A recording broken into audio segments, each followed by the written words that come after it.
Ken, I think it's important too to realize there are so many things that we can do on a day-to-day basis that's also going to, you know, increase our chances of making sure that the calf is working as optimally as possible. And of course, as I'm reading through it, I'm looking and it's like, what is one of the best things that you can do? And it was something as simple as walking. And so when you think about that, I know myself, I have to take a lot of calls during the day when I'm not actually seeing clients. And I'm in meetings, and when I don't have to be in front of my computer, I take those meetings and I walk outside. I put my AirPods in, I sit there, I talk. I know my neighbors think I'm crazy because I constantly walk up and down my street. But when you're looking at that and you're immobile for extended period of time, it doesn't matter. Like when you're sitting in an airplane, obviously you're locked down and you can only do so much to benefit yourself. If your kids are in a car seat for a long period of time, you need to think about their ability to get out, walk around and stuff. So maybe making a few more pit stops than you thought.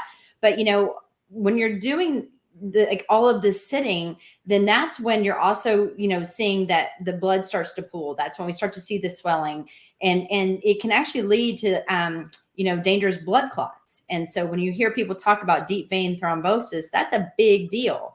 And so it's also things like, all right, what can I do about that? Well, number one, get up and walk around, take your meetings, walk around. Like we always say, I don't have time to exercise, but you have time to walk, and you can make time and take meetings. Like I said, take them mobile.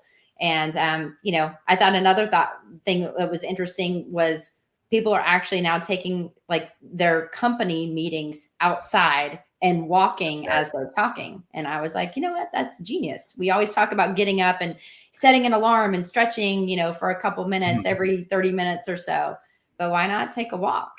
Yeah. It's funny, Wendy, because as you're talking, how many times have you and I been on the phone and you're like, all right, if you hear anything, I'm walking my dog, and while I take this call, because you and I, between our schedules, it's like that's the only time we have a chance to talk is when we either we're walking the dog while we're talking, or it's like, okay, let's get on the phone, but I have to walk the dog at the same time. So it's well, one of my favorite things too is I again, my husband it works from home as well, and so he's constantly on meetings, and I don't want to overtalk him. He doesn't want to overtalk me, so I'm usually the one that takes it mobile because he's unfortunately stuck in front of he's on a Teams meeting where he's got to be face to face or showing his screen.